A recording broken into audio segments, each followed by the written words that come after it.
Hudson streaks downfield. All right, we welcome those of you who were watching that game in the SEC to Boulder, Colorado. 8th ranked Oregon against Colorado. Oregon on a 7-game winning streak. Second play of the game, a big strike for Bo Nix downfield. Yeah, Bo did what Bo does. You know, he rolled to his right, a great throw on the move, and found Hudson. And that's a big play to get things started for the Ducks. Alongside Rod Gilmore, Mike Monaco with you, Tiffany Blackman downstairs. Bucky Irving probes inside the 10. One of the best offenses in the country. And this was the big strike from Bo Nix to Chris Hudson. Yeah, you know, Bo and his feet. He gets outside. Look at this great throw on the move. And you get Hudson alone in the middle of the field. Almost broke that one free.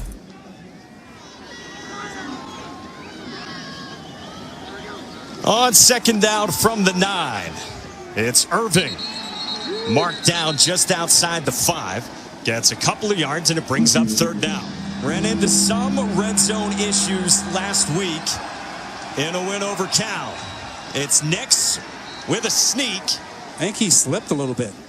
Boy, they have been automatic on sneaks this year. They convert again. We talked with offensive coordinator Kenny Dillingham. He said only one time this year they haven't converted on a QB sneak. Yeah, and you'll see here. Lost his footing just a little bit, but had enough drive to pick up that 1st down. So Colorado's in a tough spot right here trying to defend a 1st and 5 with a team that will spread you out. Nix throws it left side, and it's caught for the touchdown. Josh Connerly, the tackle, makes the grab on his birthday. Nice birthday present, but he didn't have his dance ready. Totally ignored by Colorado as he lined up on the left side there. And how about the hands for the big man? He didn't try and catch the ball with his chest. He just put big paws up there and plucked it out of the air. And if you wondered, could Kenny Dillingham find more creativity? Well, he has found it yet again. He's on the right side of the screen, right there. You'll see him just kind of get his way on out. Fake a block, no one at all near him. Where's the dance? I got the birthday present, where's the dance? 2 minutes and 46 seconds on that drive. Yeah. I mean, it got crazy in Evanston, Illinois. Similar here in Boulder as we welcome you upstairs. You saw Tiffany, Rod, and Mike here with you. We've got this Oregon team ranked 8th in the country, 2nd highest of the one-loss teams, and they're in the driver's seat as well in the Pac-12. Listen, the committee did them right. You know, they put them behind Alabama, the one-loss team. Pretty much saying the loss to Georgia to open the season, not a big deal. And if that's the way the committee is going to view Oregon, Oregon is in prime position if they win out in the Pac-12. The committee has said, we think Oregon is worthy of that kind of respect. They've got a long road ahead, but a great start for Dan Lanning, the 36-year-old head coach, here in this one on the road. J.T. Shrout, the Colorado quarterback, completes to Brady Russell, his 6th-year senior tight win this season. Last month, fired their head coach, Carl Durrell, and Mike Sanford has taken over as the interim head coach. He just needs to play. 5th-year senior, it's only his 6th career collegiate start here today.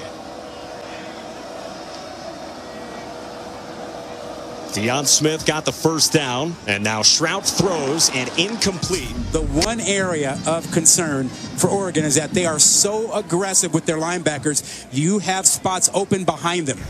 And if you can get your receiver there, that ball's got to be on the money. But that is the one place teams like to try to attack Oregon. On 2nd down, Shrout left side, and that's complete. Montana Lemonius Craig, the redshirt sophomore, had a touchdown against Arizona State in the loss last week. See how pretty that ball came out of his hand? He's 6'3", and he can fling it.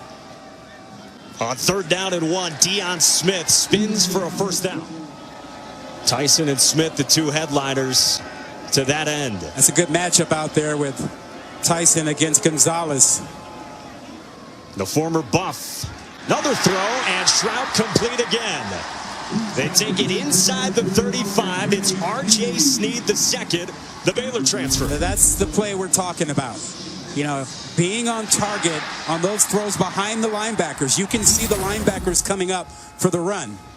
Trouble with the snap for Shrout, trying to pounce on it at the 36-yard line, and he did recover. You know, younger team, inexperienced team, they tend to have some mistakes. This is just, you know, concentration. Now you have a second down and long, and that can really hurt you in an opening drive. Turnovers, the biggest key.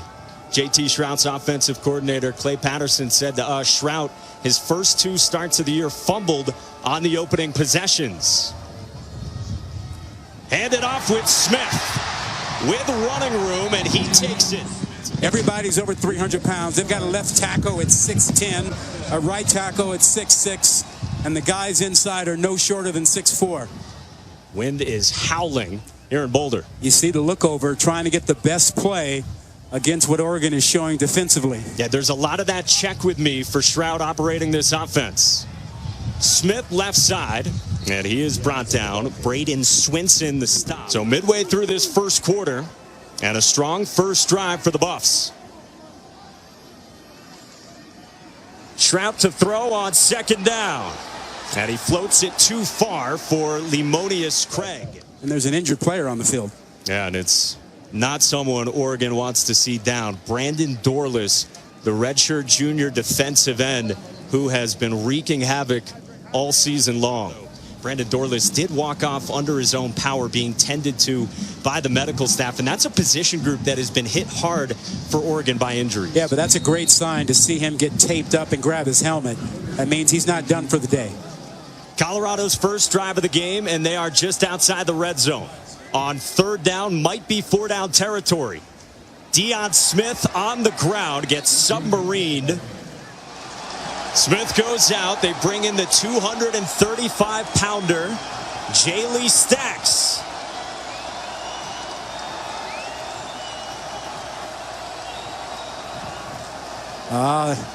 They saw the blitz coming on the right side of the offense, and they've changed the play. Play clock winding down on Shrout. Gotta go. And didn't get it off in time. They did get the timeout signaled on the sideline. Colorado, they're first of the half. That's a good use of a timeout. You got a 4th and short. You don't want to blow that right here, particularly when you are clear about how aggressive you want to be and that you're not kicking field goals. The season, but here we are. Great to see Brandon Dorlus back into the game for the Ducks ahead of 4th down.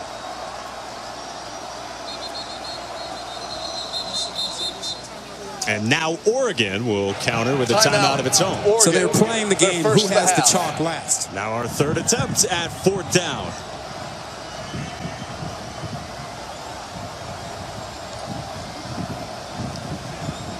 And now Shrout steps up to the line of scrimmage. They need 2. It Stacks, and Stacks lunges forward. I don't know. I don't think he got there. By that mark, the official coming in was right on the line. He had to get beyond that 15-yard marker. Oregon gets the stop on 4th down, and Keith Brown in there for the Ducks.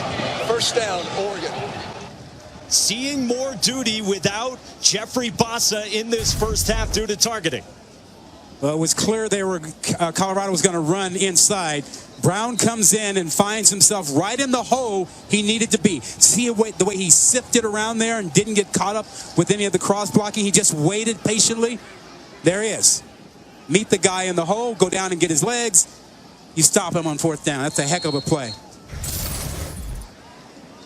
Big time stop for this Oregon defense on Colorado's first drive of the game. And now Bo Nix goes back to work. Bucky Irving. Boy, he slips so many tackles. Good gain on 1st down. He is a tremendous back, transferred in from Minnesota. You know, Minnesota had a bevy of backs when Mohamed Ibrahim was sidelined last season. And Irving and others got some run, but it was a crowded backfield. And he saw his talents fitting in better in the more versatile offense. Next to throw, he finds one of his tight ends. It's Terrence Ferguson. He has a first down. It's a homecoming game for Ferguson. He's from Littleton, Colorado, less than an hour away. Really do a lot of different things. Catches the ball out of the backfield, can run inside, can run outside. Nix has it batted down. Quinn Perry not only batted that ball down, it looked like it was going to catch it. Right side of your screen. Just watch him get his hands up. He knows he's not getting to the quarterback. Almost makes the play. How aggressive will Colorado be? They have blitzed a lot more since the coaching change. Gerald Chapman has taken over as interim defensive coordinator. A couple of yards for Noah Whittington, and it sets up third down from the 35. Yeah, now you have to be careful when you bring pressure with Bo Nix back there because he's athletic and he'll sneak outside of the pressure and extend the play. Now let's see if Colorado feels like they can bring pressure and contain him.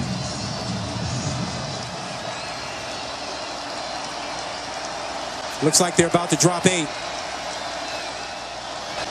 Colorado's defense, one of the worst in the country at getting off the field on third down. Nix to the air, and it's Hudson. Hangs on for a first down. Chris Hudson, the redshirt sophomore who goes from the outside to the inside today with no Chase Cota. Great awareness, knows exactly where the marker is, slips in behind the linebackers, finds that soft spot. Ducks go quickly on the crossing pattern. That is complete. Noah Whittington. These running backs get so involved out of the backfield. Whittington now lining up in trips formation, empty formation for the Ducks. Time for Nix, and it's Whittington again. He went barrel rolling into the end zone for a touchdown last week. He's got a first down here to the 45. In the country, and you have that opening loss, you're expected to be dominant. And Oregon is coming out showing some dominance right off the bat. Nix takes a deep shot and too far for Chris Hudson. He missed that, and I have to wonder how much the wind affected him.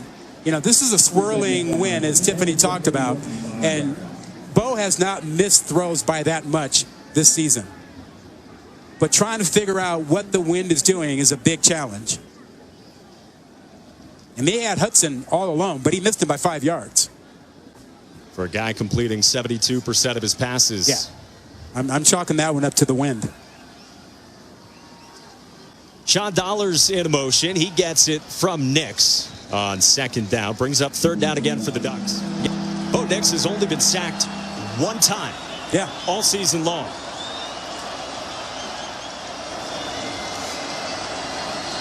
On third down and 6. Irving shakes free from a couple. And Bucky Irving close to the line to gain on third down. Yeah, that offensive line, talking about their 3 top guys, TJ Bass, Alex Forsyth, Ryan Walk. You know, they do a number on that defensive front here. Look at the big hole in the middle and the great blocking up front. Forsyth, 5 yards down the field, taking on a linebacker. A little bit short, so it brings up fourth down for this Oregon offense. Any doubt? No doubt about it, right? The second Oregon timeout here in this first quarter. ESPN College Football is delivered by Papa John's. The Shaq-a-Roni is back at Papa John's, and it's fit to feed a Shaq-sized family. And in part by Goodyear. Discover the possibilities. Goodyear, more driven. Bo Nix next in line. So many great Duck quarterbacks through the years, and Nix leading this offense right now. And Oregon challenged the spot. The call stands, so it is still fourth down coming up for Nix and the Ducks. Agreed. I'd be remiss if I didn't say Dan Fouts. Yes. Just because I like saying Dan Fouts. I mean, he started all the quarterbacking greatness at Oregon, right? Nix, a sneak pushed by Patrick Herbert, and that is just about automatic when they sneak. It's really changed the game the way you can push your teammate now. It's a lot easier to pick up these first downs. Look at the effort. Watch Herbert right there. He makes sure that Nix gets the extra half yard that he needs to pick up the first down. We asked Kenny Dillingham about the art of a good QB sneak. He said it's first open gap. That is where you go. It's not designed a gap necessarily. Wherever you see the opening, you go. Find that soft spot. On first down, it's Irving. Spins off a tackler and down inside the 20. Bucky Irving leads Oregon into the red zone with a gain of 16. This offensive line is crushing the Buffalo's front right now. I mean, you're seeing why this is the top offensive line in the Pac-12. They're dominating inside. One of the great rushing offenses in the country. Irving with a throwback for Nix. And Bo Nix waltzes in. The creativity strikes again. Clip that and put it on his Heisman reel.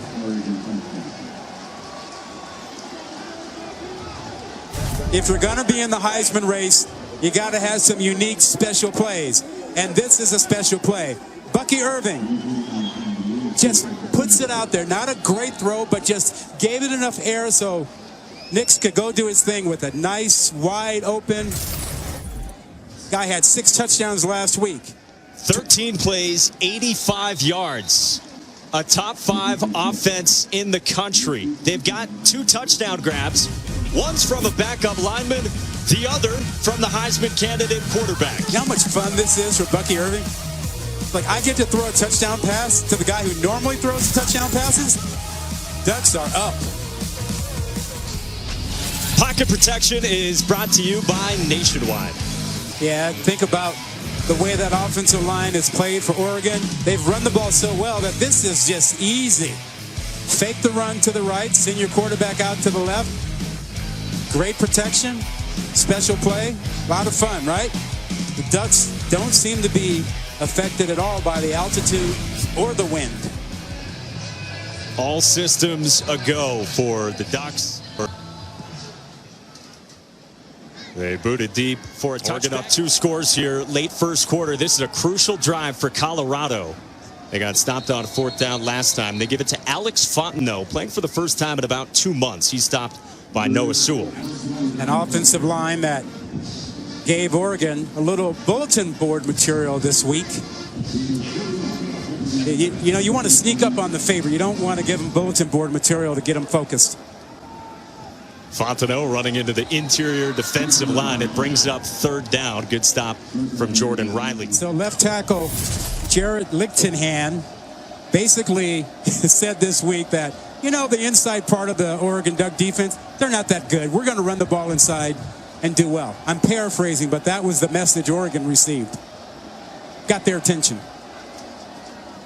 On 3rd down, J.T. Shroud incomplete, intended for Jordan Tyson, and it brings up 4th down, and Colorado goes 3 and out. Yeah. You know, when you're trying to pull off an upset, you really just want to quietly sneak up on the favorite. You don't want to give them any material to use, but that's sort of what Colorado did. Yeah, we talked with Tosh Lapoy, the defensive coordinator for Oregon. He said, I didn't even need to show our team the video. He said he walked by and he heard players playing the video clip from the press conference and Jared Christian Lichtenhan's comments earlier in the week. Josh Delgado steps into punt return duties, and he makes the fair catch right around the 30. Let's go down to Tiff. Hey, guys, I got to spend some time talking with Oregon center Alex Forsyth, and he told me they're just so thankful to have a quarterback like Bo Nix, that he's become the leader of their team. It was great to watch him come in, he said, and grow, really take his time to kind of integrate himself, but now he's found his voice. He called him a phenomenal leader, and on top of that, just a great human being. Yeah, when we talked with him this week, guys, I mean, he said, once I got out to the state of Oregon, I could go in and get food, come out, and he said I could be undercover, and very different from his experience. He could be anonymous. Yeah. You know, he was really under the microscope at Auburn. You know, as you mentioned, high school superstar. Dad was a quarterback at Auburn. Lots of pressure and expectations. Throws the screen to Chris Hudson. And Hudson navigates for a 1st down. Up tempo here. Noah Whittington Yeah, I mean, when you've had as many coordinators as he's had, it's nice to go back to someone that you are comfortable with and are kind of close in age with. He gets along with them great. Clean pocket, Nix up the seam. Troy Franklin's first grab. And Franklin stays on his feet. All the way down inside the 15. Well, talking to Kenny Dillingham before the game, we discussed the wind, and he said, Bo won't have a problem with it, even with the wind, because we'll throw hard up the seam. And that was a seam route perfectly on time. And then you saw all the yak by Hudson. 41-yard pitch and catch. And now a flag is going against Oregon. You know, you got to be able to drive the ball through the wind. And that's exactly what he did here. Just a rocket. Didn't give it a lot of air, just really let it all hang out there with a nice throw and then pick up the extra yardage there. I'm sorry, that was Franklin, not Hudson, who made the play. And the Buffs back with the second after this. Oregon wanted to get out to a better start. They did not do that in their win last week against Cal. They lead by 2 touchdowns as we start the second. Noah Whittington on the ground on first down for the Ducks. They had their own 4th down right around this part of the field earlier. Nix does run in the end. He gets a couple of yards. It'll bring up 3rd down from the 12. Kenny Dillingham said Colorado, since the coaching change, is blitzing 40% more often. They were showing it here. On 3rd down, Nix fouled Whittington. And Whittington gets banged down short of the goal line. Ball popped out after he was down is the signal. Short of the goal line. 1st and goal, Oregon. Looking at that because they look at every play. Was he down? And Bo Nix wants to go fast. Yeah. Bo doesn't want to waste any time with replay. Nix gets under center. And now a whistle blows it dead Prior before his sneak. The ruling of the runner down short of the goal line is under further review. That is the question. When does the ball come out? After he hit the ground? I think for sure. Yeah. Then that's a good call, a good spot. It's a big hit. Oh, he's down. He's definitely down before the ball comes out. Boy, a heat-seeking play by Trevor Woods. Tied for the team lead in tackles, a football junkie who they think can force turnovers. Well, that's a big, big hit. Whittington took that shot. He's not the biggest guy. 5'8", 194. And Woods, 6'1", 200, really came in there with a big blow. Led with the shoulder, with a big hit on the shoulder. Now remember, that's not a defenseless player if you're thinking about targeting. The only targeting that could be called would be crown of the helmet, and there was no crown of the helmet contact up high. And we did just get word they are looking at the spot, not looking at targeting. Yeah, that's not targeting at all. So we're now being told that they are also looking at targeting, which is why this has taken so long. But I don't see how that can be a targeting call. Again, he's not a defenseless player. That is a a runner with the football. After review, only targeting could be crown. There's no the crown. runner down short of the goal line is confirmed, and there is no targeting on the tackle. Colorado is playing hard. Oregon's just playing hard and better.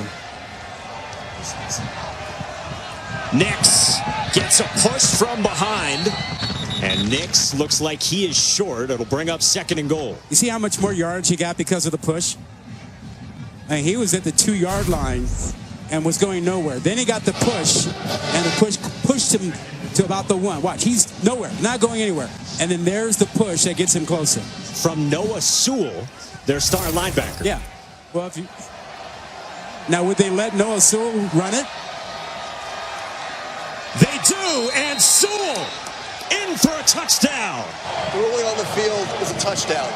Everyone getting involved for Oregon. There's your all-everything linebacker delivering a 1-yard touchdown run after he nearly was able to push Bo Nix into the end zone. And a little bit of lift there. Not the greatest jump, but enough power, enough strength to get in there. That's got to be his first rushing touchdown of his career. And Oregon, early on in the second, has a 21-0 lead. This is what you're supposed to do when you're the 8th ranked team and only one lost team is ranked ahead of you. The committee has said, we think this is a powerful team. They're showing Colorado their power right now.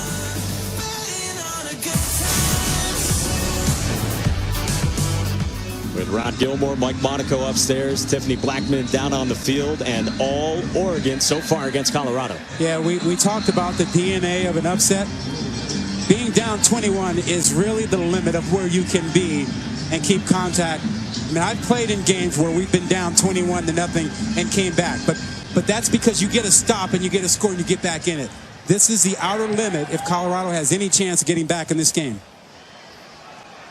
Nico Reed will take out Andrew Boyle's kickoff. Reed, a good return man, and he gets dragged down shy of the rankings. Oregon 8th, and you want to talk about style points? I mean, these are style points. The guys scored the touchdowns. Yeah, they've had their way. You've got the wind at your back if you're Colorado. If you're going to take some shots, this would be the time. This drive, this series, that wind might change any moment. Just 64 yards of total offense for the Buffs. Stroud nearly had it intercepted. He was looking for Limonius Craig. Bennett Williams, the deflection in coverage. Well, that's the matchup they wanted to get. They got it, but Williams just laid out. You get your slot receiver, you get your best guy, or one of your best guys, Montana Craig out there, and Williams is in a good position for it. On second down, quick throw and knocked out by Noah Sewell. He would have had an entry right into the end zone for another touchdown. That would have been kind of an odd way for 2 touchdowns for him, huh? He was looking at a pick 6 there. He knew it too. See? Yeah, he knew it. I think it surprised him a little bit. He was trying just to block it. He's like, he threw it right to me. All right, so now third down and 10 for Colorado. Clean pocket. Stroud takes a shot. Downfield, and it's caught. Jordan Tyson. Touchdown, Colorado.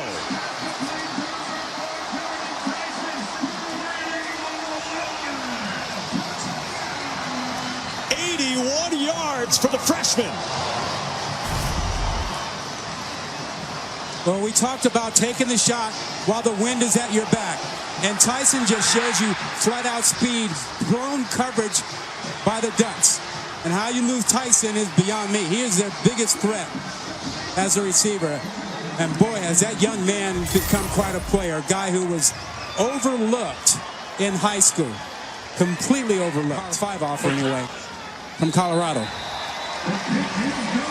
The only 2 committable offers he told us that he had, Colorado and Incarnate Word, a guy who was 5'4" as a high school sophomore. He shot up 8 inches before his junior season. Yeah, he's slightly over 6'2" now, and he is still growing. He's only 18 years old, and he can deliver the big play just like that.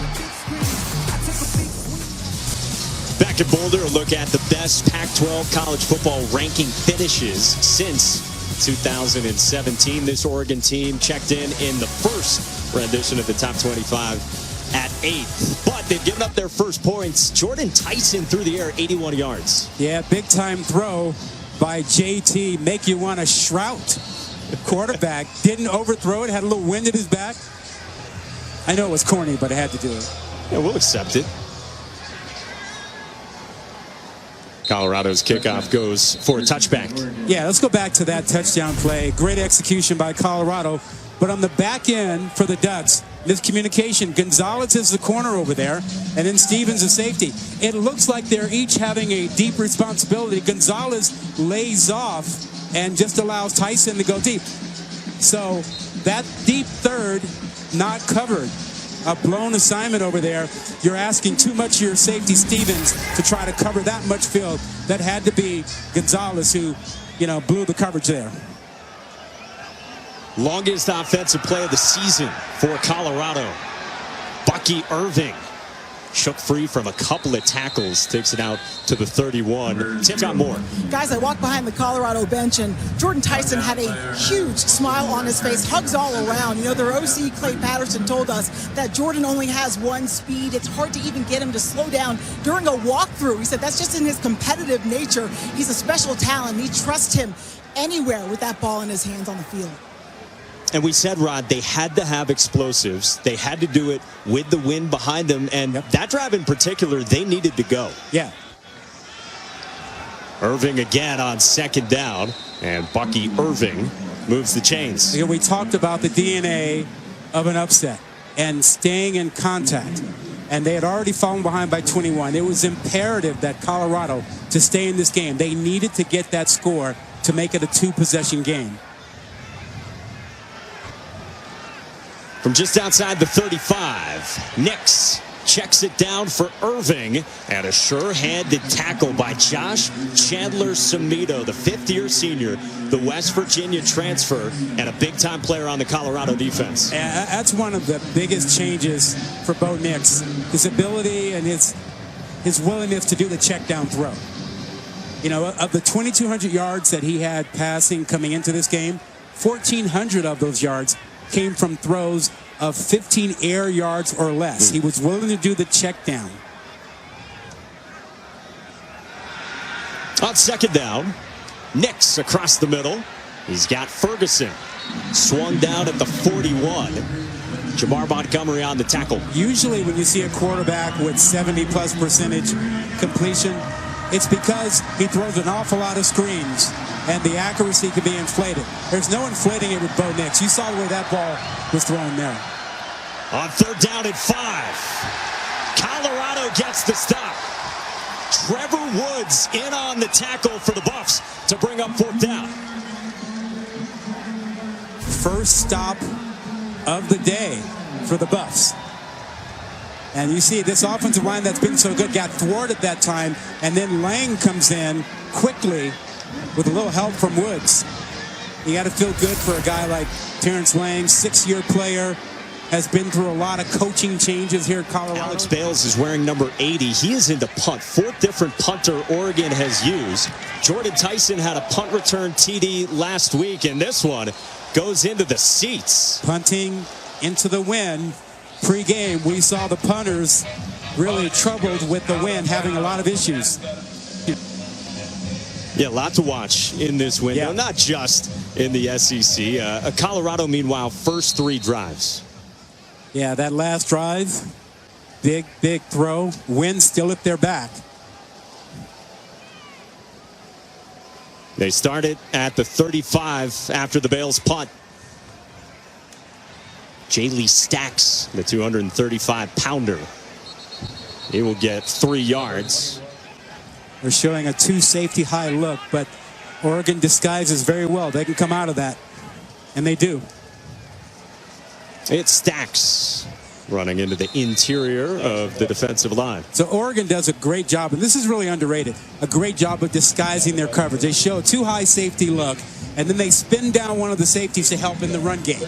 And that allows them to get the stop on the run. Now, third down, they'll probably give us a too high look again. They may stay in it because this is more of a passing down. How do you combat it as an offense? You get the seam. You got to get in between those 2 safeties. The too high look on third down for Colorado with Oregon showing pressure.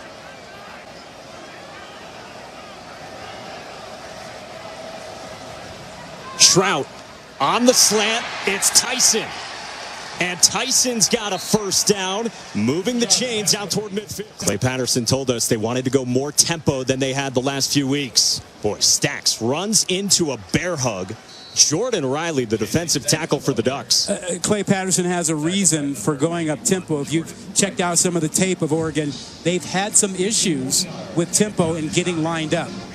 And what you need when that happens, you need someone on the back end who simply says, This is the defense we're playing. Don't worry about the specific assignments. Just, hey, call out the D and be done with it. If it's the wrong defense against that team, it's okay. As long as you're all playing the same thing, you'll be fine.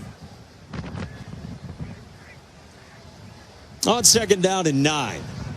Trout climbs the pocket, takes another shot downfield, and incomplete. He wanted the walk-on Jack Hystera by the goal line. Yeah, he had two guys. Gonzalez is down. He had Arias, number 6, to the left down the field, a little bit more open. And I thought he was going to go that way. And Gonzalez is really not the guy you want to test very often. It looks like he awkwardly came down on his back, but it looks like he's okay. So now 3rd down and 9 for Colorado. Trout steps up, keeps it. J.T. Shroud dives right toward the line to gain. Close to the sticks. Situation awareness. How about that? He's got a 1st down. Pump fake, knew exactly where he needed to get.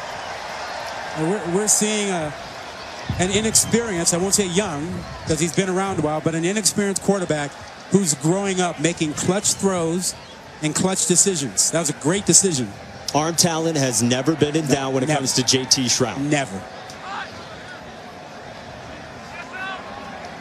He's got Alex Fontenot beside him. Again, just back from a chest injury suffered in week 2 against Air Force. They want maybe 10 to 15 snaps from him. Trout to Tyson again.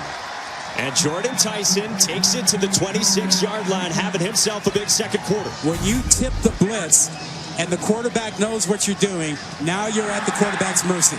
And Oregon tipped it, and so the middle was open for Tyson. 18 yards. Flea flicker. Trout toward the end zone. Incomplete, and that was dangerous. Bennett Williams was back there for the Ducks. Oregon sniffed that one out from the very beginning. Flea flicker, toss it back. Nobody's open. Now, lucky to get away with nothing happening there. You're in 4-down territory, so Clay Patterson gets to plan accordingly. He knows that he's got 3 more downs to pick this up. And all trick plays on the table. We knew that coming in for Colorado. Fontenot on the ground. How about the push? Big time push to the 22-yard line. It'll bring up 3rd manageable. It'll give Clay Patterson, the offensive coordinator at Colorado, it'll give him 2 plays here. And the way they've run inside, I'm not sure that Jared Christian Lichtenhan was wrong about their ability to run the ball inside. Casey Rogers was in on the stop for the Ducks.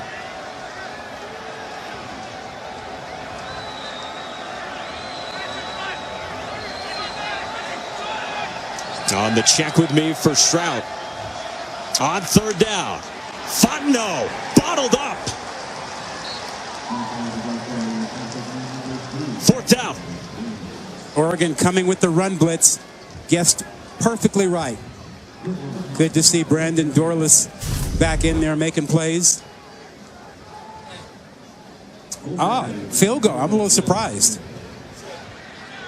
I think the feeling had to be for Colorado that Oregon's defense looked a little bit too tough there for a 4th down gamble, 4th and 4, 4th and 5. From 40. He hit from 50 in warm-ups going this direction. And Becker misfires. It's a risky proposition with this wind that changes every moment. This one, push to the right.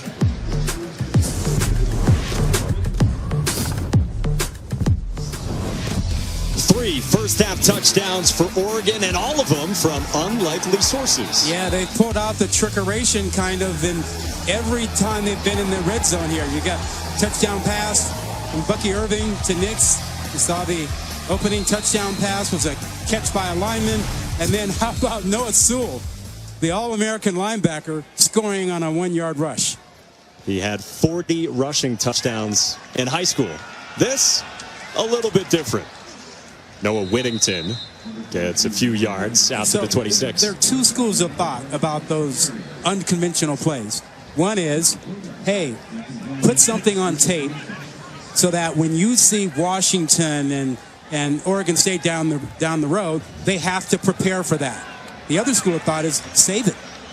Don't use it in this game. Whittington right side, a couple more yards. Guy Thomas, the tackle, brings it up 3rd and short. Doesn't it feel like, though, Kenny Dillingham will keep finding other things to put on tape and to have saved for later? He's got more tricks in his bag. There's no question about that. So, the beauty of it is you get the scores, but now you have something on tape for the next 3 weeks and those opponents to worry about. Big 3rd down. Nix and the Ducks need 2. Showing pressure. Dollars with a first down and a huge hit from Trevor Woods, the safety. Woods has been bringing the wood today. I mean, he's had a couple of really big hits. You see him coming in right now. Bang. Ooh. Face up. See what you hit. Again, they describe him as a football junkie, by far their best safety.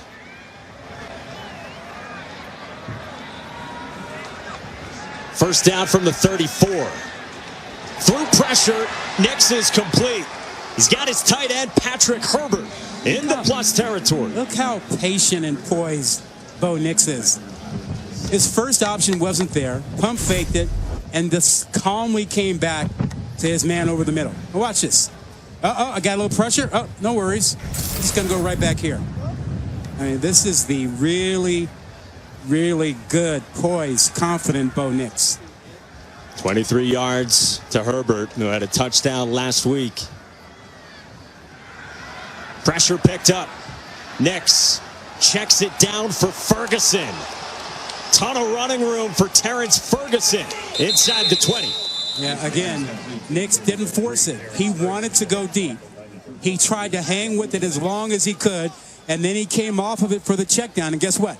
Big play from the check down. You mentioned it earlier. There was so much yardage last week, as there's been all season, on checkdowns to tight ends and to running backs. Yeah. I mean, you really have to take care of the running back out of the backfield and the tight end in the flat when you play Oregon. If you don't, he's going to nickel and dime you to death. And now inside the final 90 seconds before halftime, and Mike Sanford, the interim head coach for Colorado, takes the timeout. All right, Matt, yeah, that was interesting for Ohio State against a one-win team in Northwestern. Here in Boulder, Bo Nix having a great first half. His pass complete to Noah Whittington on a first down to the 16. A variety of touchdown scores for the Ducks. Nix. Seam, caught, diving in for a touchdown. Moliki Matavao.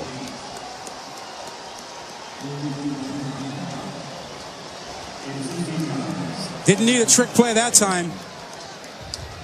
It just had a trips formation with the tight end as the closest receiver in. Right up the seam. There you see. And he is overlooked completely by the Buff secondary. You saw, looked like a safety flashing in front of him. So smooth and surgical from this Oregon offense and from Bo Nix, who is 15 of 17 in this first half for 226 yards. Yeah, that trips formation, I think, threw the Colorado back end a little bit, because you really don't need to have an extra guy fly out to the edge for those two receivers. You've already got guys out there. But when you run past the inside receiver, you create too much pressure on your safety back there. So somebody's got to be there to get a hand on the tight end and slow him up. But Ferguson just had a free release, an easy way to get up the field. You see 11 receptions for touchdowns from that position for the Ducks. Business as usual for this Oregon offense here in the first half as the ball comes off the tee ahead of the kickoff. You just never know with this wind. It keeps swirling. Sometimes you look down there and the goalposts are moving around, and then you take another look and flags aren't even moving. How long did you last down on the field pregame today? Oh, man. What was it? 10 minutes? 10 minutes down there? You were the tougher guy. That's a relative term. Tiffany Blackman is the toughest of us all. Too windy and cold down there for me. There was snow when we got into town on Thursday. They had to move it off the field yesterday. Charlie Offerdahl, the walk-on running back, fields the kickoff and runs it out toward the 20. Let's take a look at this week's college football playoff rankings brought to you by Allstate. So you've got Oregon 8. What does the path forward for them look like? Well, the path is pretty straightforward. Win out, top one-loss teams. And right now, the only one-loss team ahead of them is Alabama. So if you're Oregon, you feel pretty good about where you are. You've got 3 more weeks to win out and let the chaos above you happen. And that's what you would hope for down the stretch. This team unbeaten in conference play in the Pac-12 and in the driver's seat there. Final minute before halftime, and J.T. Shrout throws into coverage, and the pass complete for 5 yards. That's R.J. Sneed. Well, you mentioned a key point. We haven't had anyone go through the Pac-12 conference undefeated since it became the Pac-12 in 2012. One of those years. And they're trending in that direction, of course. Yeah. Through this portion of the schedule so far. Shrout to Brady Russell. First down as he gets nudged out of bounds. 17 seconds. You got quite a ways to go. Snap dribbles back in the direction of Shrout, and Alex Fontenot smartly picked it up and loses 4 yards. And I think that's the sign for Colorado that you take it into the locker room. Yep. Yeah, that one had no chance of getting anywhere near there. That's the freshman center. That is the end. Who jumped in there for that one. Yeah, that was Van Wells coming off the bench. Could have been disastrous in the final seconds before halftime. 28-7 is the halftime lead for Bo Nix and the Ducks. You're watching the Pac-12 on ESPN in Boulder, where it is windy.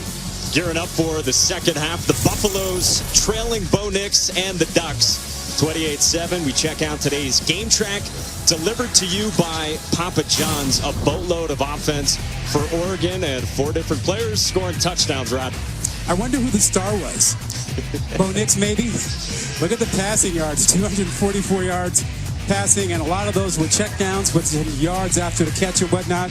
So, we're getting what we expected from Oregon. They're controlling the game, offensively and defensively. Only one bad series for them. And we talked about the DNA of an upset. And Colorado is failing the check marks you have to get to pull the upset. And you, by the way, you're not cold, are you? No, I guess not. I'm cold. How you doing? You got layers for days. I'm working on it. Trying to stay warm. We got heaters up here. We got hand warmers, the whole deal. Tiffany Blackman with us in a moment. She's down on the sideline. We've all been watching Bo Nix orchestrate. Yeah, whether he is throwing on the move outside of the pocket or if he's simply just checking it down, trick play on the goal line, back-to-back ones. You get Irving with the nice throw to get them a touchdown pass to Bo Nix. One thing after another. Colorado hasn't had an answer for anything. See Bo Nix, who came into today's action second in the country in touchdowns, responsible for with 31, a big first half. Let's check in with Tiffany. Hey guys, I spoke with Oregon coach Dan Lanning at the break about those unconventional touchdowns, those trick plays. He told me on those plays, they just knew exactly what they wanted to do. And what it did for them, it created momentum, he said, early on. It gave them some good energy. Now he said we just have to go out and play a complete game. Guys. What'd you think in terms of the complete game? They had the one breakdown, like you said, in coverage. I think that's right. And, there was the danger of the Ducks looking ahead. They've got a big showdown with Washington next week. So, doing some special things and getting the energy going right was a good coaching move. Colorado's got it to begin the third quarter. J.T. Shrout checks it down to Alex Fontenot out of the backfield, and he's got a first 15 yards for Fontenot out to the 40. Shrout on a slant. It's Jordan Tyson. into plus territory, and a good start for the Buffs. Let's check in with Tiff. Hey guys, you were talking about Deion Smith. Well, I observed late in that first quarter, his right arm stretched up while he was standing, and the athletic trainer is doing some work underneath his pectoral area, maybe around his rib area. He looks to be in some pain, guys. Well, meanwhile, Fontenot is spinning out of trouble. Alex Fontenot on a cutback into the red zone for Colorado. How about Fontenot right on time with Deion Smith ailing? Fontenot was a guy that they sort of forgot about because he'd been injured so much. And then he got healthy, and they noticed in practice he looked 100% and was making plays like this. So here he is, being the back for the Buffs. Late flag After came in at the end of it. Personal foul, offense, number 69. 15-yard penalty. It'll be 1st and 10, Colorado. And that's the left tackle with the inflammatory comments this week, Jared Christian Lichtenhan, who has stepped in at left tackle, all 6'10" of them. Yeah, he went down and tried to clean up, would-be tacklers and protecting his guy. But listen, when you've had a week where the coaches are a little bit upset, about you for making those inflammatory comments, you can't come into a pile like this. It's out in the open. The officials see it's really late. All these guys are defenseless. You're asking for them to throw that flag. And now a flag flies before the snap. Looks like a false start. For Colorado, think about what you've done. 5-yard penalty, remains 1st down. You were close to 1st down, just outside the red zone, and now you've gone backwards 20 yards. Anthony Hankerson is checked in for the first time, freshman running back beside J.T. Shrout. He gets it on 1st down. Hankerson has had some nice moments this year. It's a running back room that has been ravaged by all sorts of injuries. At one point, they brought a walk-on defensive back in for a carry earlier this season. And I was thinking about Lichtenhan's comments.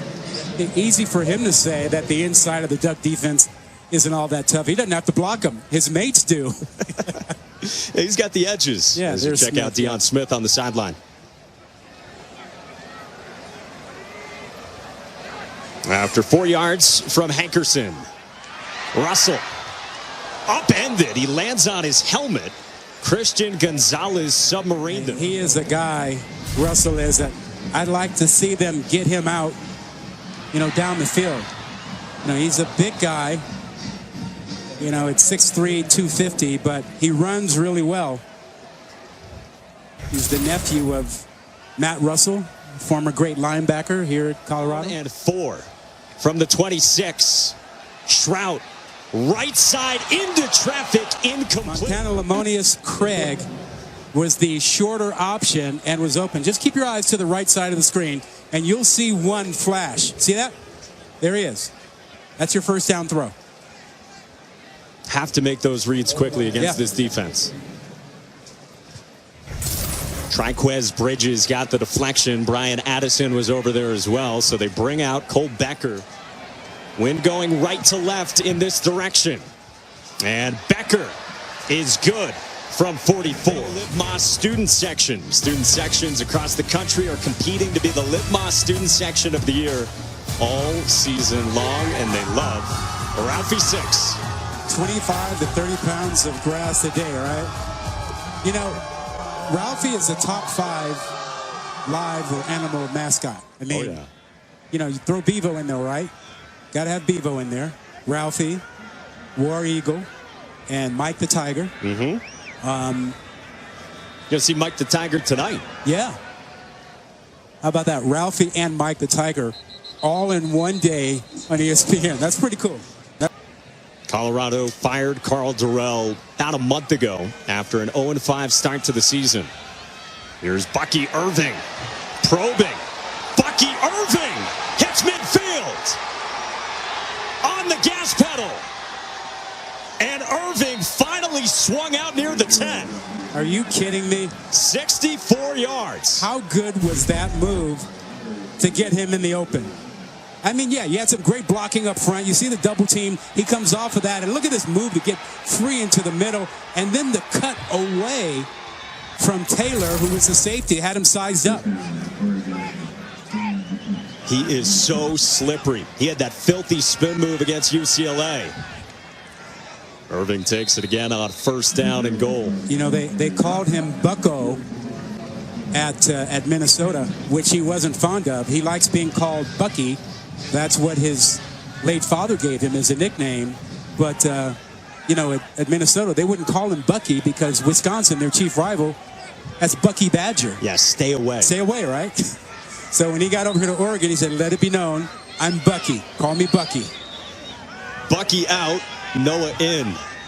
On second down, Nix, screen, Hudson, smacked. Oh, wow. Good tackle on the edge by Kalen Moore, the corner. That is not easy. Moore did a great job. I mean, trying to tackle somebody in the open field who does not want to be tackled, I mean, that's not easy stuff. But balanced, size him up, square.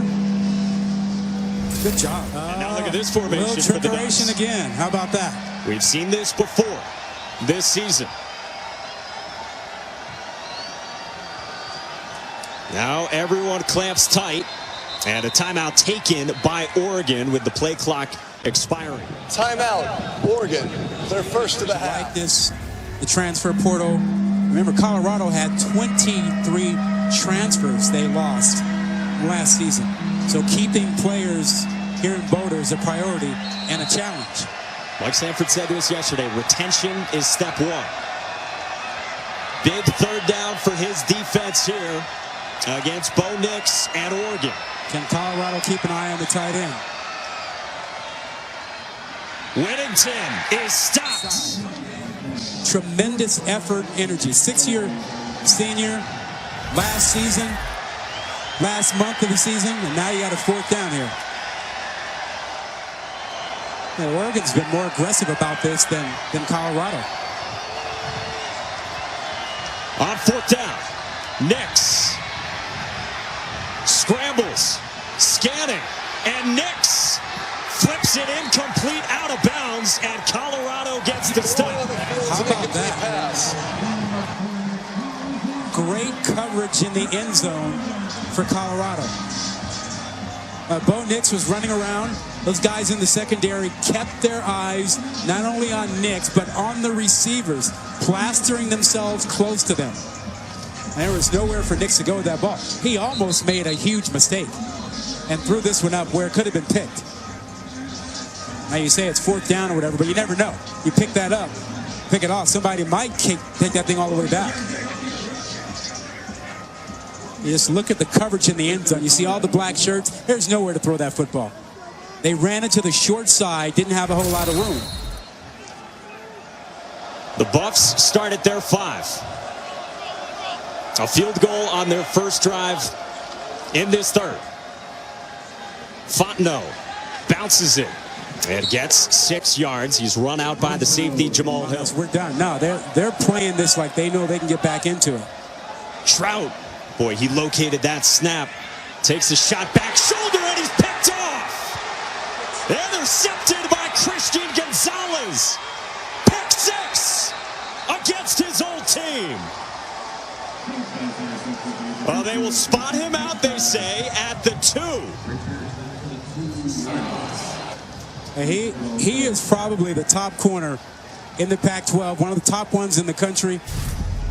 I know Clark Phillips of Utah is really good, but this is a bigger, longer corner who can do much. Why they are continuing to test him is beyond me. This is the guy you want to stay away from. You are asking for trouble, and Gonzalez makes them pay. Hey, think about what Colorado had in the secondary last year, which could have been coming back. I think that might have been a touchdown. They lost McKee, Blackman to USC, Mark Peters to TCU, and Gonzalez to Oregon. If all 3 of those guys were back, Colorado would have a pretty good secondary. They all transferred. Christian Gonzalez said it was a challenging decision, but he wanted to put himself on the national stage. Yep. And followed his position coach to Oregon. I thought the ball broke the plane just to my eyes from up here. Short of the goal line is under further review. I mean, you may think you have a good receiver over there, but he is better at what he does than what your receiver is at what he does. Let's check out. They spotted it eventually at the 2. Looks like you can He's see inbounds Green there. I saw Green, and that ball, left hand, how about the presence of mind to move the ball to the left hand so he can stretch it across the plane? He's inbounds. Look at that. That is so smart. I'm giving him 6. You know he wants it. As much as he said this is a normal week for him. Come on. Did you buy that? No. How could you? Yeah. Told us about his 3 roommates from his years here, a couple of seasons with Colorado, 2 of them backups on the Buffs defense still, and then one of the Colorado wideouts, Montana Lemonius Craig. Yeah, of course he wants to come back and show out. Tall, long After corner. review, the ruling of the runner down at the 2-yard line stands. It'll be first and goal for Oregon. Now, Boy, on a bobbled snap by Strout, attacked Gonzalez anyway, and just as Colorado had momentum, Oregon trying to punch one in, and now whistles before the snap. you know, you have to be aware of Please matchups. reset the game clock to 8:48. It'll start on the snap. Yeah, you know, the general rule is, hey, if my guy is even, he's leaving. But when you're playing against a top flight corner, that rule does not apply.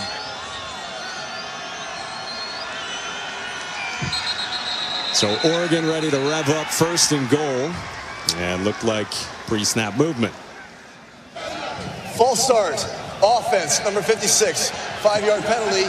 Still first down. Did you catch Bo Nix trying to talk to the official? He's like, I can't hear you. I'm not listening to you. DJ Bass, the left tackle. Yeah, he is one of those 3 Oregon linemen that I called 3 of the top 10 in the conference.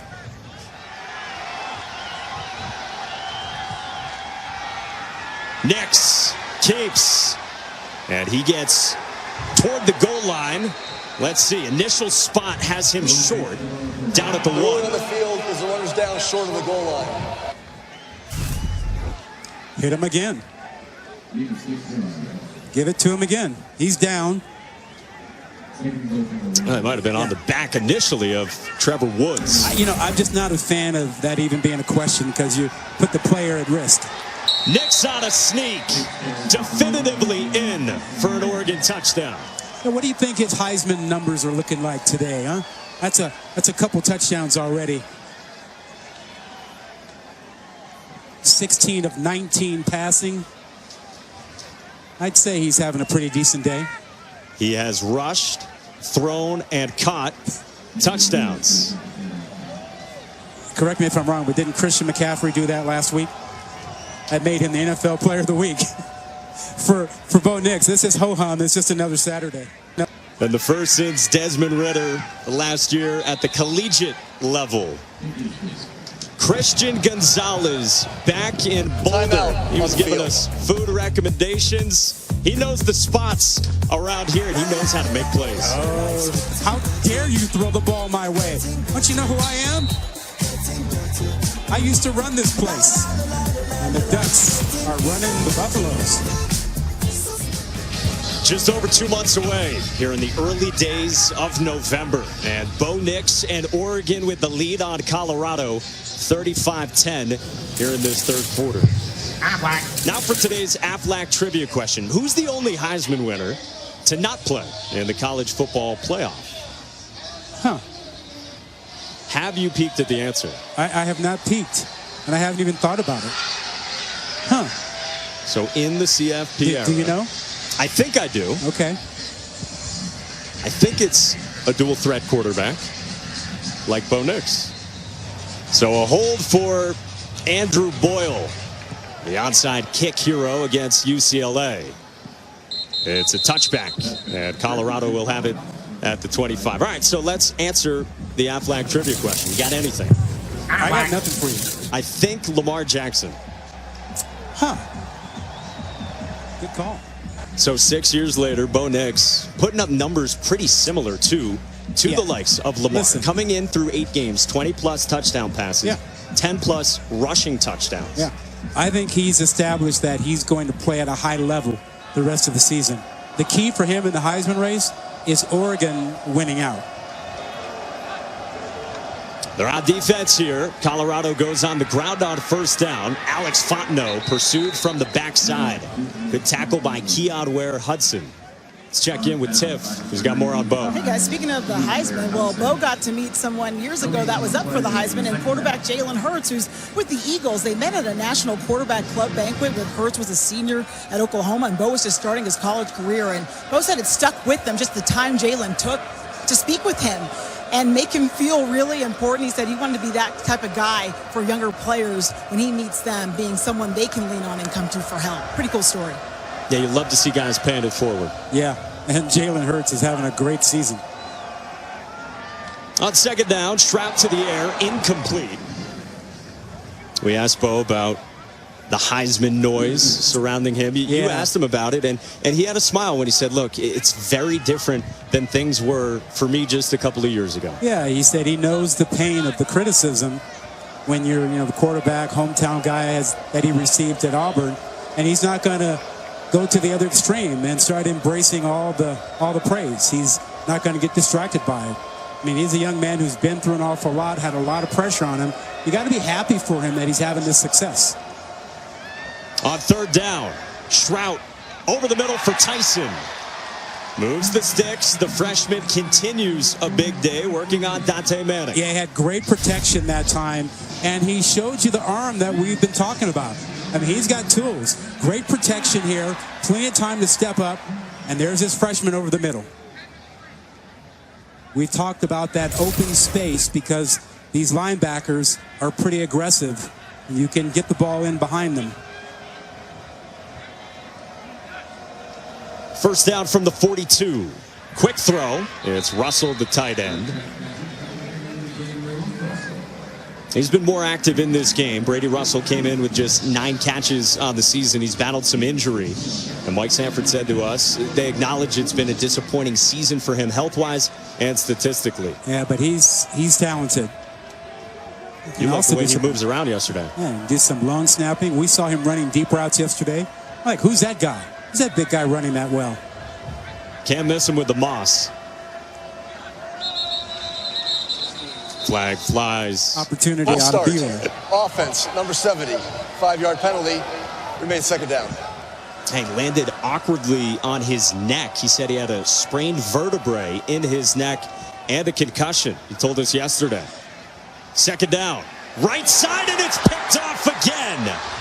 It's Christian Gonzalez with his second interception this quarter. He's counting them on that sideline against his old teammates. How about throwing it to the other side of the field? Find out where 0 is and go the other way. I mean, this is a slow developing route, and look how much depth Gonzalez gets. He gets deep enough so he can see both the receivers and the quarterback. And that is great technique. Got a lot of depth. He could see, and he was able to read the quarterback's eyes and attack the ball. There was no chance anybody was getting behind him. How about those hands? And that's what Tosh Lupoi wanted to see from him when we chatted with him this week. Not just pass breakups. Now Nix checks it down for Noah Whittington. Josh Chandler-Samito in on the tackle. Down to Tiff. Hey guys, well, when we talked to Christian Gonzalez, he said that he has an alter ego when he steps on the field. It's called his evil twin. He said that's how he flips that switch for games. And going back to what you said, Mike, yeah, Lupoi told us that he challenges Christian to take the ball away. So you know he's got to be really happy with those 2 interceptions. I imagine that's a pretty good phone call right now. It's not a bad one. Second down, Whittington. With a running room on the right side, close to the marker near the 15. You know, and all players have to be able to flip that switch if you want to be able to play well, because the things you do on a football field, you can't do off the field. But you have to, be that guy when you're on the field and do those things that aren't acceptable in real life, whether that is, being extra physical, whether it's talking a little trash. You have to be able to flip that switch and be that guy on the field. No question. This is just the Oregon style, and, they need style points. When teams add on points or keep scoring. I mean, we're in the third quarter, You still keep playing this out. But just in general, I think style points matter to the committee. They like to see that a team was dominant, and Oregon's been dominant for 7 weeks, and the expectation was for Oregon to be dominant today. And anything less than that would give the committee reason to pause and think about their seeding. I don't think they're doing anything other than what they have to do today. Yeah, still 19 minutes to go in this game. Yeah. Now movement before the snap yet again. Bo Nix doing his best, lobbying. Delay of game. Defense, disconcerting signals. That's a 5-yard penalty. Yeah. So first down and 5 for Bo Nix and the Ducks. From the 10, Nix under pressure. And he just throws that incomplete out of the end zone. Whittington, left side. Noah Whittington goes banging into the end zone for a touchdown.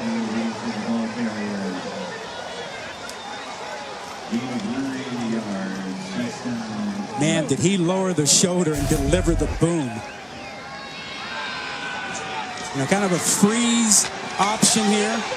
You get your lineman out front. Look at, you got big TJ Bass leading the way, and then Whittington just finishes it with just pounding through 2 would-be tacklers. Western Kentucky transfer punches it in for the Ducks. Boy, it was 28-10. Colorado had the football. They had some momentum here in the third, but Oregon being Oregon, and Christian Gonzalez with some homecoming. Oh, he has really showed out today. He wanted to make a big statement coming back, playing against his old pals. 2 beautiful picks. They keep challenging him. I don't know why, Mike. I don't know why.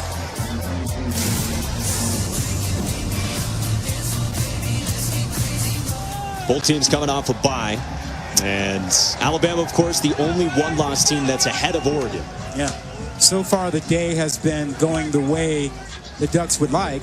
They're handling Colorado, Georgia, handling Tennessee, and maybe the Ducks get lucky and have LSU handle Alabama.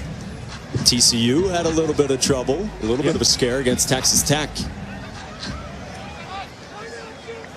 Late third quarter, Oregon in control against Colorado.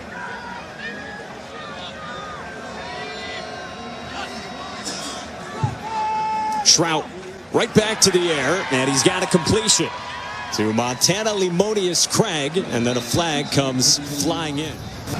Pass interference. Offense, number 2. 15 yards from the previous spot. Replay. This wind is really picking up. It's blowing right in Shrout's face. Here's a look. Yeah, this is the pick play. Watch number 2 Snead here. Just blocks off number 33, Bassa, who's happy to be on the field after missing the first half for a targeting call last week. Yeah, key linebacker for Oregon, who has played same number of snaps as Sewell has this season entering today. Looks like a lot of confusion from Colorado looking toward its sideline. Well, they get it off in plenty of time. It's Anthony Hankerson, the freshman, only 2 yards. You know, we were talking about the coaching situation in Colorado. It's clear that they're, in the market evaluating candidates. I got a name or 2 for you. Eric Bieniemy, coordinator, offensive coordinator, Kansas City Chiefs. Proud alum here. Long overdue for a head coaching job. All-time leading rusher at Colorado. Second down, Trout rifles one, incomplete, and now a flag comes in. That was Jamal Hill in coverage who levied the hit on Jordan Tyson. Yeah, I don't believe it was targeting from the initial look, but certainly an unnecessary hit. Personal foul, targeting, defense number 19. The previous play is under further review. You need the defensive player. You need an indicator like a launch or something. You need forcible contact to the head or neck area. Defenseless, for sure. And that is contact to the head or neck area. I'm just not certain that he lowered his shoulder for a launch. Let's see from this angle. And there's enough of a crouch to where I could see them upholding the call. It's not a big launch, not a big crouch, but remember, this is about changing behavior and a safety issue. You don't want players headhunting. You're trying to get that out of the game. There's no reason to make this hit. In the old school, these were hits for intimidating receivers. And there's no reason to take that chance. Well, of course, if it's confirmed, it should be, then Jamal Hill would miss the first half next week against Washington. Big game. Yeah, and that's really, really, a bad penalty. I mean, he'll miss the first half of next week's game. You hope for the best also for Jordan Tyson, who did run off, but man, he took a lick. It was an unnecessary hit. After review, the ruling of targeting is confirmed. 15 yards of an automatic first down. Number 19 is disqualified for the remainder of the game. Washington has a great passing offense. Yeah. Michael Penix can absolutely sling it. Oh, man, he was slinging it last night against Oregon State. You could see what kind of an arm he has. So, Oregon will need all hands on deck next week. And not having this man there, Jamal Hill, is going to be an issue. That's going to hurt them. Redshirt junior and third-year starter in the secondary. And he knows it. I mean, he threw his hands up right after he did it. He knew he had made a mistake. Well, Brian Addison is in there. He plays a lot anyway for Oregon. Keep an eye on Jordan Tyson, who is moving around on the sideline, perhaps headed to the locker room. On first down, Trout over the middle, into traffic again, incomplete, and another flag. Again, Pass interference. Defense, number 0. Automatic first down. All right, so they get Gonzalez for pass interference. Justin Flo is fortunate they didn't throw a flag on him for the late hit. Now, it wouldn't have been targeting, but there was a late hit that was unnecessary, and there's Tyson walking off the field. Boy, does he have a future. Mike Sanford said he's going to be a superstar in this conference. Hankerson on the ground, a few yards. Now that brings up an interesting point, and that is, if you talk about Tyson and his great future ahead of him, how do you keep him here? You know that with the transfer portal, and there's not supposed to be poaching, but it's been happening, and so you know that folks will come after Colorado's best players, and he's one of them. You said the verb retain earlier. It's what we heard from Mike Sanford yesterday. Well, he made a plea to the Colorado fans this week to get involved with name, image, and likeness in the collective and donate more money. Trout off his back foot, out of the reach of Jack Histera. Had some separation downfield. Shows you his arm strength. He threw that into the wind. You see the pressure coming in, top of the screen. Nice effort to try and pick up that pressure, but still just enough to make him uncomfortable. On the ground, Hankerson. And he spins past midfield.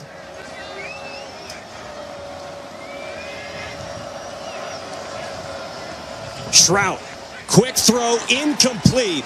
Intended for Ty Robinson, and it's a turnover on downs. They tried to get him free against press coverage. There's man coverage, and so he takes the inside route, and this ball is just a little too hot for him. So Bo Nix leads the Oregon offense back out. 14 unanswered after Colorado's field goal early on this quarter. Bucky Irving, or rather Sean Dollars, he goes spinning for 6 yards to the 45. How about that group they have in the backfield? Bucky Irving, Sean Dollars, Noah Whittington. Got a freshman, Jordan James, also talented. They got a lot of running backs to throw at you.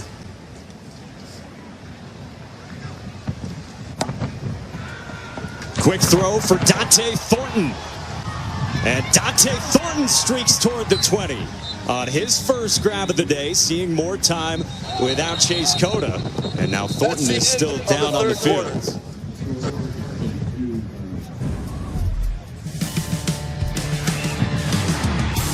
We will check on Dante Thornton when we come back. Couple of interceptions in the third quarter for the former Buffalo Christian Gonzalez. All good stuff, and Whittington showing you how to power it in on the ground. The Ducks looking like the number 8 team, and even better.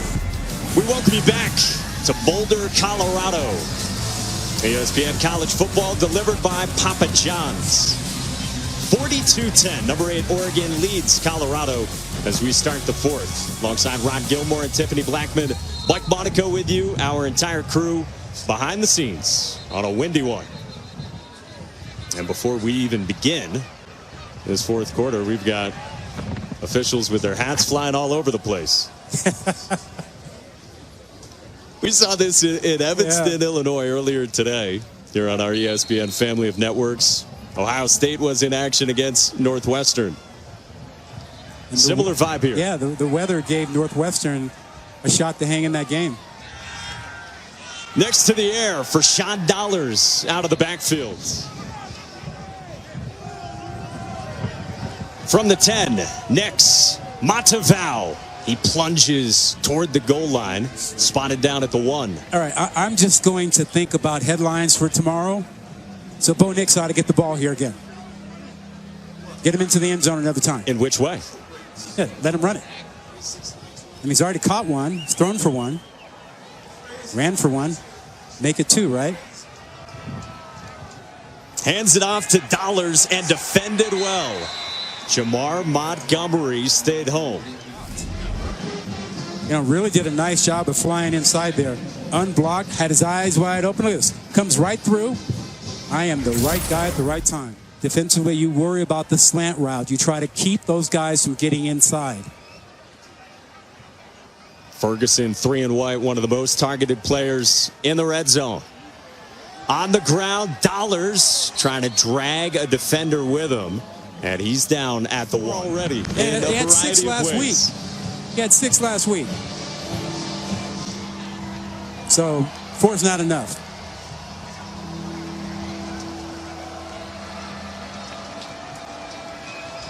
Oregon tightens the formation.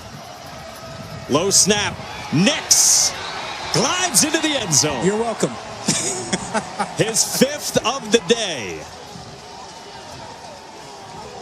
And what a way to begin November. He told us this week he felt like they were right where they needed to be. The committee putting them at number 8. Happy with the way the team was playing. Felt good about their position. Felt good about his performance, but not letting it go through his head. Yeah, what he's done this season has just been remarkable. He's been going back and forth with North Carolina star quarterback Drake May for total touchdowns. You heard from the guys in the studio that Drake May's been busy as well, but Bo Nix now ahead of him. His 5th touchdown today.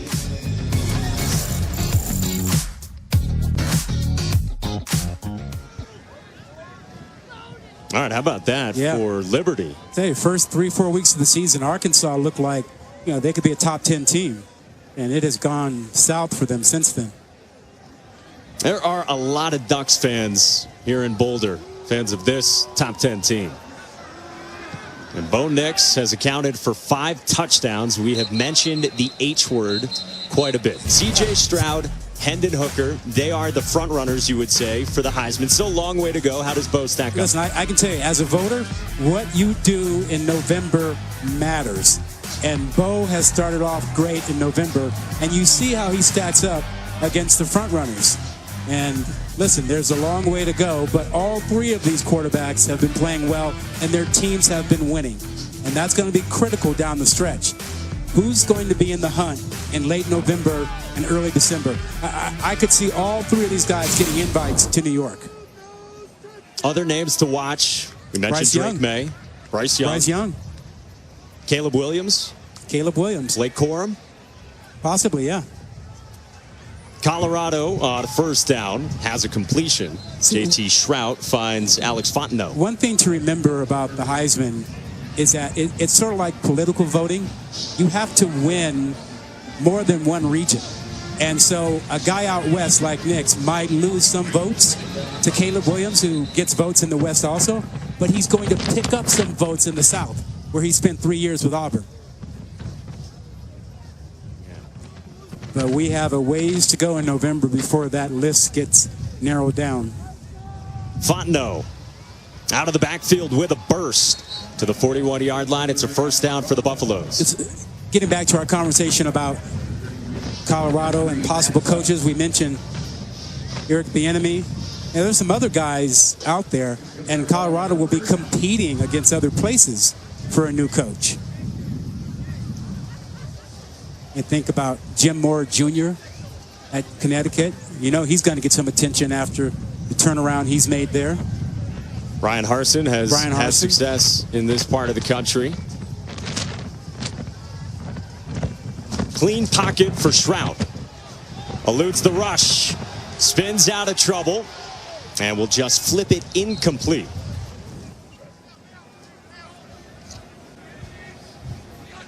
Second down and 10 from the 41. Jaylee Stacks bulldozes forward. Now past the 45 toward the 50. I mean, this is what happens. You know, you have multiple vacancies, and so Colorado will be competing. As you take a look at the vacancies, Colorado will be competing against those other places to try and land a coach. So many more early openings than what we have seen in recent years. Patience is gone. I think Colorado has had 6. This will be their 6th head coach in 12 years. Hankerson on third down. He moves the sticks. And that becomes part of the selling problem for you, is that you try to sell a new potential head coach on coming to Colorado, and he looks at the track record and says, you guys have a history of not being patient with your coaches. You've had 6. This will be your 6th in 12 years. So are you going to be more patient with me? If not, I might look at another place. I mean, a couple other interesting names. Bronco Mendenhall. Yes. Would seem to be interested perhaps in getting back into it. Yep. He's been vocal about that. Shrout to the air on a slant for Jordan Tyson. Back into the game. Takes another hard hit across the middle. Yeah. Colorado wide receiver Jordan Tyson not putting much weight on his left leg as he gets helped off the field. Yeah, you just really hate to see that. Heartbreaking, because that's a talented young man. Nice young man. We spent some time with him yesterday. He was having a fantastic day. And listen, that tackle, that hit, not illegal. You know, not a bad hit. You know, nothing wrong with the way that the tackle was made by Brian Addison. It's just unfortunate to see that Jordan Tyson had his foot sort of planted at the time. First 5 minutes of this fourth quarter. Oregon in total control against the Buffs, who have a new quarterback in. It's Drew Carter. He's a threat to run, and there is nothing doing. So he got it on the ground, and now Shrout back in for third down. Swing pass, Hankerson. And Hankerson, like a bowling ball out toward the sticks, might have enough for a first down. A little sense of urgency for Colorado here. Shrout left side. Montana Limodius Craig the catch. You want to be competitive in today's environment, you need elite quarterback play. There's no way around that. Hankerson can't bounce it outside. JT Shrout started his career at Tennessee. Told us yesterday still so close with so many of the offensive players there. Hankerson on third down. At opening game, you know, they fly across the country to play in Georgia's backyard. New coach, you know, new quarterback, all that. We'll give them a pass on that. And I also think you want games like that. Hankerson off the right side, takes it to the 20. We want Oregon to schedule Georgia. We don't want Oregon to schedule Idaho. You know, we want them to play the best and give the fans the best kind of entertainment they can get. So when you play those games, you should be rewarded. Even if you lose big like they did, I don't think that should be held against you. Shrout picked up the snap and then just gets rid of it. Brings up 3rd and 3. You know, because if you do that, the response is easy. Oregon will say, well, why should we ever schedule that game? Let's just pick up an easy win and see what the committee does with us and our undefeated record. Well, and an interesting question, if Tennessee has one loss as well, and if it's a convincing loss at the hands of Georgia, A little bit different, though, from Oregon's situation. It would be interesting to see how the committee would handle that. But remember, Oregon has the potential to win a championship. Tennessee may not after today. Trouble with the snap again. It goes pinballing into the arms of Jack Hystera. The walk-on pounces on it, now 4th down. Is that the third time today? At least. Third or fourth time that ball has been poorly snapped. And again, this is just a ground ball. I mean, it's like you're playing baseball out there. It's a ground ball to the shortstop. It has been that sort of day for Colorado. And now Mike Sanford will take a timeout with the play clock winding down. Military Appreciation Day at Folsom Field, and our thanks as well here in Boulder, Colorado. 4th down for the Buffs offense, just outside the red zone. They need 7. Pressure comes. Shrout, incomplete. Threw it behind Montana Lemonius Craig, and it's a turnover on downs. Oh, he had him there. And if he'd been on the money with that, that might have been 6. If that ball is out in front, so that Montana Lemonius Craig could run with it, that would have been 6. Well, Bo Nix is done for the day. Ty Thompson checks in, and his batted pass is caught. And a completion on his first throw since coming in by Dante Thornton, navigating for There's something. There's going to be some atmosphere tonight. Alabama, LSU. Great environment. Bo Nix, that says senior. He does have another year of eligibility if he wants it. I'm not sure if he'll use it or not, but he can come back next season if he wants to. 3 years at Auburn. You did his very first spring game, is that right? That's right, I did. He was in a quarterback competition with a pretty good group of Auburn quarterbacks, and you could tell in that spring game that he had some special talent. I was surprised that he won that in the spring, but he did. He was clearly outperforming the other quarterbacks as a freshman, and that just really added fire to the hype and made everything just outrageous for him while he was at Auburn. Well, here at Oregon, he has earned that seat. Yes. With what he has done today and for the last 8 games. Thompson, the top 70 recruit, redshirt freshman, on 3rd down throws incomplete in the direction of Sean Dollars, and Oregon will punt. So next week, Oregon gets Washington, the border war. That's been a great series, and Bo Nix will get introduced to it. And what a quarterback matchup in that game. Michael Penix Jr. has also been having a great season. Had a great night last night. 2 great quarterbacks going at it in a big game next week in the Pac-12. And then if you peek a little farther down the road, 2 weeks from today, Oregon, Utah. Yeah. And isn't that the same day as USC, UCLA? It absolutely is. DTR and Caleb Williams going head-to-head. That punt deflected off someone near the 40. Oregon picks it up. Daniel Arias was there for Colorado. If you're a pessimist, you look at it and you go, there is the potential for these teams in the Pac-12 to cannibalize each other and not wind up with a one-loss team that would have a shot at the college football playoff. Drew Carter handles the snap, another low snap. You look ahead for Oregon. Nothing is easy the rest of the way. The border war with Washington, Utah, 12th ranked, and Oregon State. I mean, that matchup is always a challenge. About to improve to 8-1 overall and 6-0 in the Pac-12. Stacks on the ground, a couple of yards on 2nd down. A flinch on the right side of the offensive line. False start. Offense, number 65. 5-yard penalty. Remains How 3rd far down. does Tennessee fall? They'll be a one-loss team. Great resume to this point. Yep. Number 1 by the committee. How far do they fall? By all accounts, it's been very convincing. Another bad snap, and Oregon Looks like they fell on it. Darren Barkins. I don't think I've seen a game where we've had 5 bad snaps. And this is just a basic fundamental of the game you assume will be handled correctly. And I think that was Austin Johnson that time. We've had Austin Johnson and Van Wells both line up at the center spot. And so it's not like it's been one guy. Turnovers, penalties. And now a low snap for Ty Thompson, who picks it up and takes it back for plus yardage. How about the job Dan Lanning has done since week 1 against his former team?